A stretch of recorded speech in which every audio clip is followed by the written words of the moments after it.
Salut les pirates, bon dimanche. Alors une vidéo aujourd'hui un peu plus cool, hein. Vous savez qu'il y a de tout dans cette team, dans cette famille, sur cette chaîne. La plupart du temps, vous avez des vidéos liées aux neurosciences, hein, qui est à mon avis, la discipline qui nous aide le plus à comprendre l'être humain aujourd'hui. Voilà, j'observe des choses depuis 20 ans, depuis que je fais les coachings et ces formations. Enfin, les formations, ça ne dure pas 20 ans, mais les coachings, oui. Les accompagnements, oui. Et donc finalement, dans les revues que je reçois, auxquelles je suis abonné, etc., dès que je trouve quelque chose qui vient confirmer ce que j'ai observé sur le terrain depuis 20 ans, eh bien, je vous en fais une vidéo et vous vous régalez. Puis on fait souvent aussi des sujets les plus légers parce qu'il faut secouer le cocotier dans tous les sens pour bien comprendre cette relation de couple, cette notion de couple, cette notion de crise existentielle. Si vous voulez comprendre pourquoi, eh bien, il vous faut secouer le cocotier dans tous les sens, entre guillemets. Donc qu'est-ce qui va se passer? Je vais vous faire une vidéo sur un article que vous m'avez envoyé, hein. Les pirates, vous m'envoyez des WhatsApp, donc des fois je les mets, la plupart du temps d'ailleurs je les mets sur Telegram, sur votre canal de pirates, ça s'appelle canal Bruno Marchal. Vous allez sur Telegram et là vous avez votre canal de pirates où je vous donne beaucoup d'informations que vous me transmettez, que je vous retransmets, etc.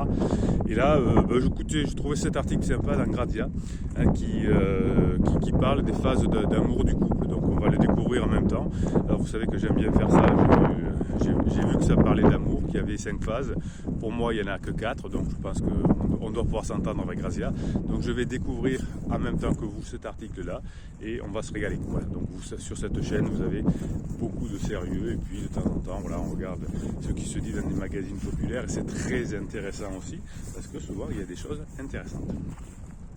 Donc que nous dit Grazia? Si toutes les histoires d'amour sont uniques, alors oui, sont uniques, oui, alors on va taper la phrase. Il n'empêche que celles qui durent sont aussi la plupart du temps rythmées par 5 grandes phases. Oui, alors c'est pas mal, j'ai bien fait de lire jusqu'à la fin. Toutes les relations sont uniques, mais elles se ressemblent toutes. Finalement, on est tous des êtres humains moyens.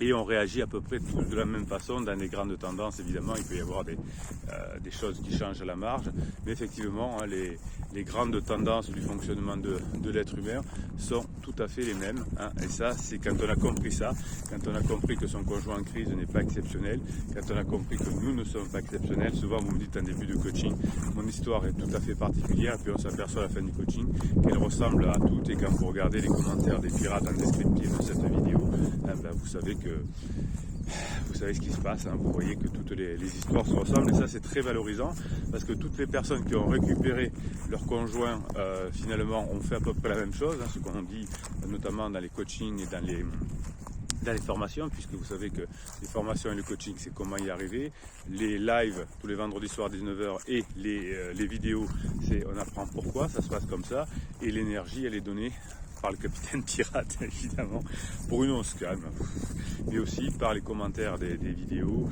et par Telegram, hein. C'est là votre team, votre famille, où vous vous régalez.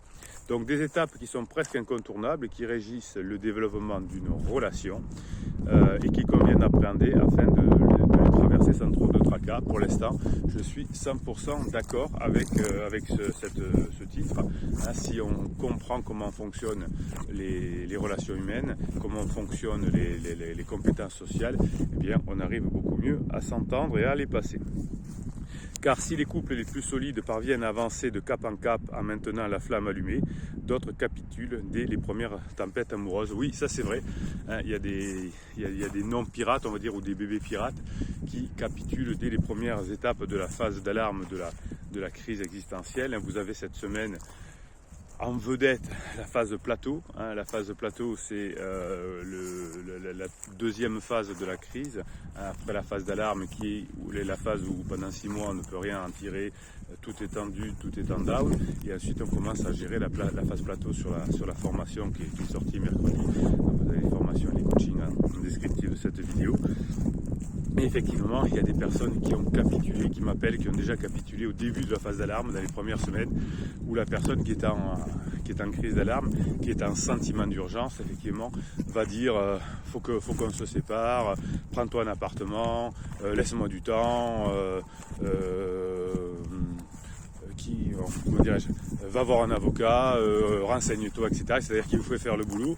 Et vous, si vous êtes là, je suppose que vous ne l'avez pas fait, mais parfois on a tendance à le faire et on capitule dès les premiers chemins de montagne. Et parfois on capitule aussi pendant cette fameuse lune de miel, cette fameuse lune de miel dont je vous parle aussi dans différentes formations, la lune de miel avec pansement. Et certains capitulent aussi pendant cette phase plateau, parce qu'ils en ont marre et ils n'arrivent pas à tenir jusqu'au bout. Voilà. Donc effectivement, d'autres capitulent. Alors, quelles sont les phases d'une relation amoureuse, nous dit Grazia. Au fur et à mesure d'une relation, il est en effet plutôt courant de passer du rêve à la réalité. Oui, dans la lune de miel, le début de la première relation, effectivement, ne va pas durer longtemps. Alors vous êtes paniqué quand votre conjoint est en relation avec pansement, vous pensez que ce qu'il dit est vrai, que c'est son âme sœur, que c'est sa flamme jumelle et qu'il ne peut pas, etc., s'en séparer. Et puis évidemment, comme toutes les lunes de miel, ça se termine. Donc là, on passe du rêve à la réalité. Des prémices où on a l'impression de vivre un véritable conte de fées, aux premiers désenchantements et aux premières désillusions qui peuvent parfois avoir raison d'un couple. Oui, c'est ça. Si le couple est mal structuré, s'il y a des problèmes de pansement, c'est-à-dire que si les règles de fonctionnement du couple au départ sont pas respectées, c'est-à-dire que si quand on se met ensemble, il y en a un des deux qui n'est pas encore libre ou qu'un des deux n'a pas encore refait le deuil de la relation précédente, eh bien effectivement on va aller dans les désillusions. Identifier dans quelle phase on se trouve peut donc s'avérer plutôt pratique afin de commencer à appréhender la prochaine. Oui, attention, si vous n'avez pas fait le deuil de la relation précédente, n'attaquez pas une relation, ça va aller dans le mur, ou si votre partenaire n'a pas fait le deuil. Donc attendez qu'il ait fini de faire son deuil après son divorce, s'il y a eu divorce de 6 mois, 1 an, et après on peut commencer à dragouiller. La première phase est celle du grand engouement. Ouais, c'est joli ça, c'est la lune de miel, il appelle ça le grand engouement. Ça me va. Elle correspond au tout début de la relation lorsqu'on nage en plein bonheur et que l'on idéalise absolument tous chez son partenaire. Voilà, moi ça c'est plus traditionnel. Votre conjoint en crise va se mettre dans les griffes d'un pansement qui lui dit ce qu'il a envie d'entendre. Et il s'agit d'une période où l'on est encore dans la séduction et on accorde encore une grande place au romantisme à coup de délicate attention et de grandes déclarations. Oui, c'est pour ça que on passe sa journée, votre conjoint passe sa journée sur WhatsApp ou sur le texto pour dire tu me manques, etc. T'es trop beau, t'es machin, bisous, etc. Bon. La phase 2, cette phase qui dure généralement entre 3 et 18 mois avant de laisser place à la suivante qui n'est pas de tout repos. Voilà, donc oui, le temps c'est un peu compliqué, mais si vous faites les choses bien, ça peut être plus court même que 3 mois parfois. La phase 2 étant effectivement celle des premiers remous, comme un retour à la réalité qui est aussi propice au doute et aux remises en question. Donc quand on voit que son pansement est tout boiteux, qu'il a menti, que tout ce qu'il nous a dit était faux, eh bien là on commence à remettre en question la relation. Donc vous commencez à percevoir les petites manies et les points faibles qui déplaisent chez le partenaire, ses faiblesses mais aussi ses peurs. Effectivement, si pansement vous a choisi alors que vous étiez en crise, c'est qu'il a beaucoup de peur lui-même et beaucoup de faiblesses. Donc vous vous rendez compte que vous ne partagez pas forcément la même philosophie. Oui, vous étiez là pour passer un moment pour diminuer votre inconfort et lui peut-être pour avoir accès à du sexe qu'il n'avait pas ou des choses comme ça. L'alchimie se dissipe de jour en jour. Il s'agit d'une étape pendant laquelle la communication est importante afin d'échapper à la rupture et passer à la prochaine phase. Oui, donc là la communication est compliquée parce que quand on est pansement, on ne se voit pas beaucoup. Enfin, vous pensez qu'il se voit beaucoup et beaucoup trop, c'est vrai. Mais en réalité, on se voit que quelques heures par semaine ou peut-être une nuit par semaine. Et donc, ça fait peu pour communiquer véritablement et communiquer de façon efficace. Qu'est-ce que c'est une communication efficace? C'est quand on se parle de face à face, quand on passe des moments où il y a de l'émotion, de l'intention. Quand on s'écrit, effectivement, il n'y a rien qui se passe. Un peu au téléphone, c'est vrai, mais les personnes en pansement passent beaucoup plus de temps à s'écrire qu'à se parler. C'est pour ça que la relation se détruit peu à peu. Ensuite arrive la phase 3 qui est celle des premières oppositions. Alors oui, moi je suis... Déjà je mets la phase 2 et la phase 3 ensemble chez moi. J'appelle ça la phase de distanciation où on se distancie de la lune de miel, du côté... mon mec, ma copine est au top, au premier remous et ensuite aux premières oppositions. Ouais, voilà. 2 et 3, c'est pareil pour moi. On a trouvé la différence entre Grazia et les pirates. Quand la routine commence à s'installer, que l'un des partenaires cherche à prendre l'ascendant sur la relation en se plaçant dans la position de pouvoir, oui, pendant cette phase 2, il y en a un qui essaye de prendre le pouvoir sur l'autre, c'est-à-dire qu'on essaye de changer l'autre au lieu d'aimer l'autre tel qu'il est. Et parce qu'il ne nous convient plus en fait. On est déçu. De quoi donner lieu à des chamailleries, des tensions et des désaccords. Oui, voilà, alors ça c'est les tensions après la lune de miel et généralement le couple pansement là n'y survit pas. C'est le moment où vous vous apercevez que vous êtes prêt ou non à faire des compromis, à accepter votre partenaire tel qu'il est, vraiment. Alors là c'est difficile parce que pendant le pansement, il y a les enfants au milieu, il y a votre mariage qui est là, vous qui avez compris pendant la phase plateau et qui êtes de mieux en mieux, c'est de plus en plus compliqué avec pansement et c'est là que ça commence à se renverser, je vous l'explique dans la formation sur la phase plateau notamment.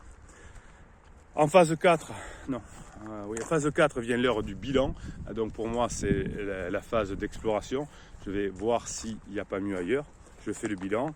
Au bout de plusieurs années de relation, généralement autour de la 7e année, donc là je ne suis pas tout à fait d'accord, d'expérience depuis 20 ans, c'est variable.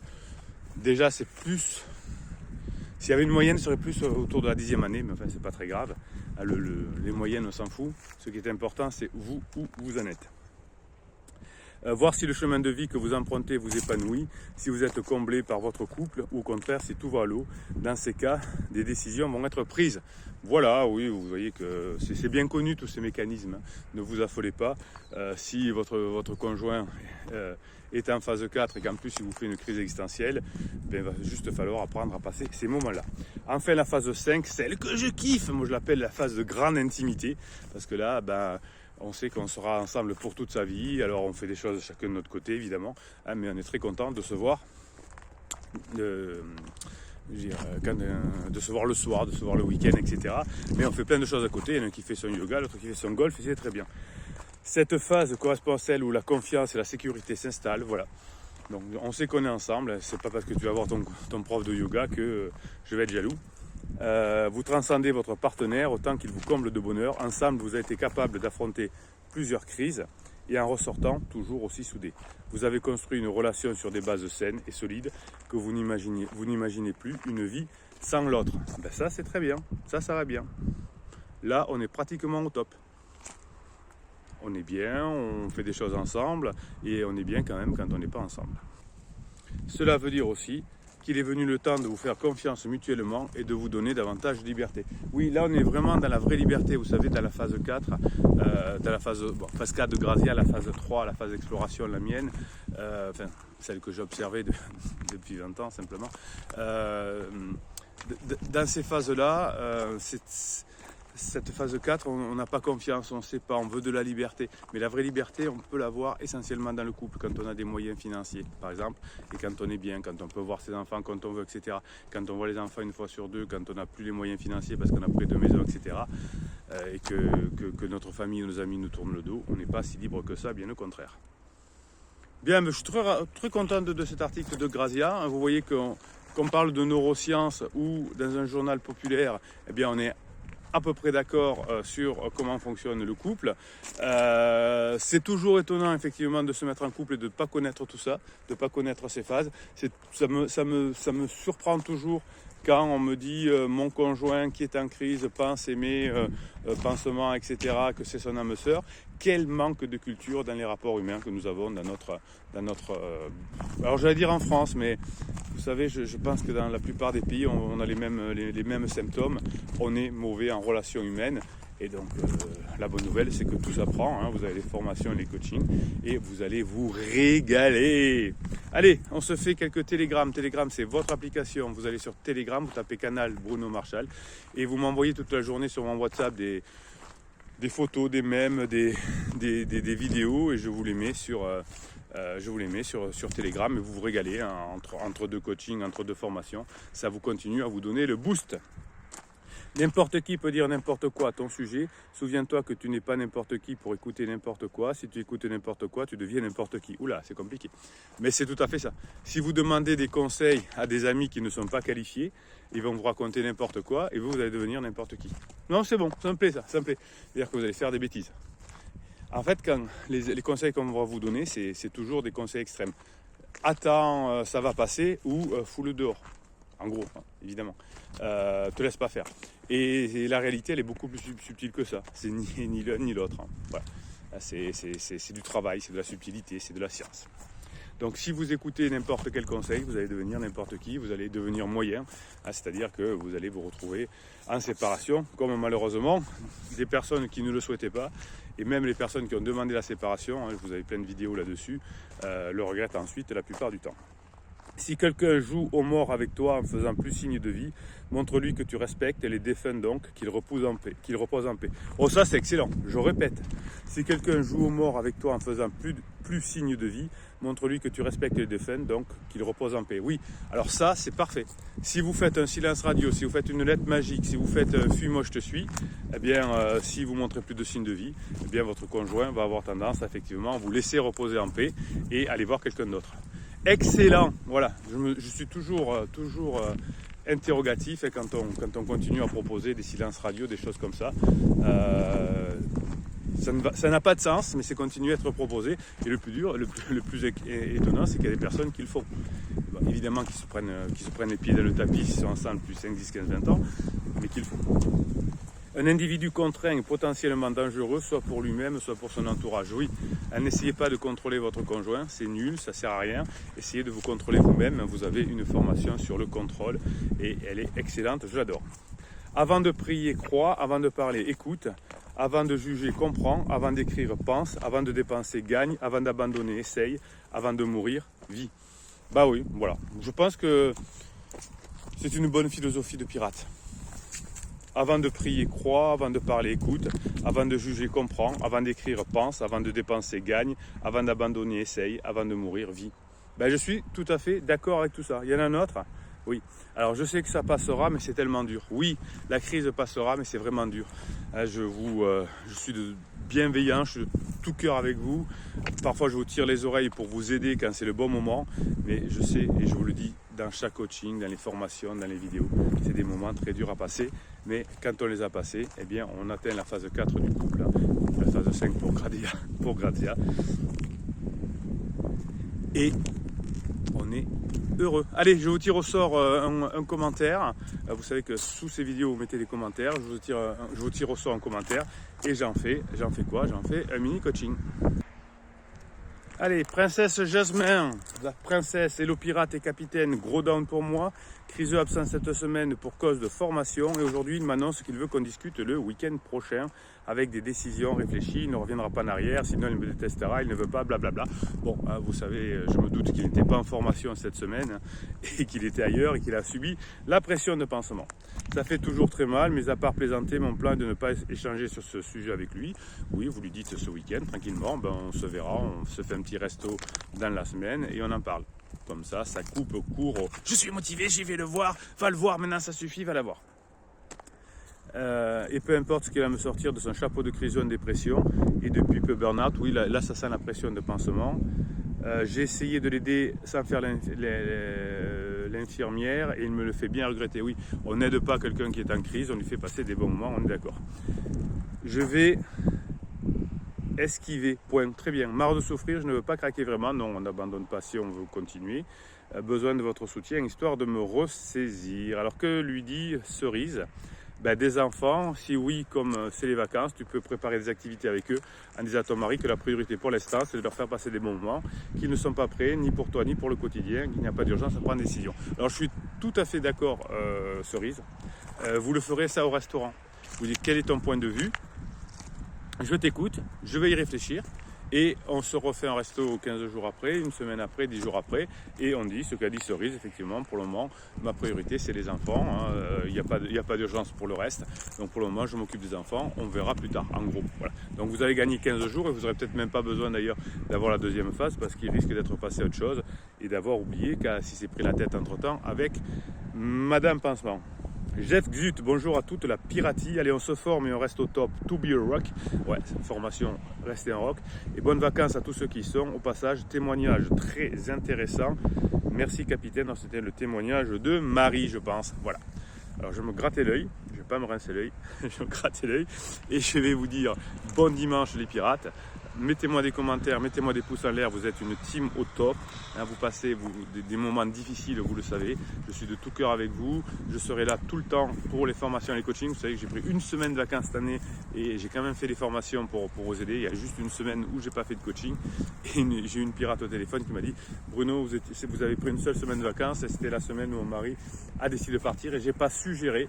Mes amis n'étaient pas là et vous n'étiez pas là. Donc j'essaye de faire le moins possible de vacances parce que je vous kiffe. Voilà, allez, je vous souhaite la journée que vous méritez et on se retrouve ensemble pour gérer la phase de plateau.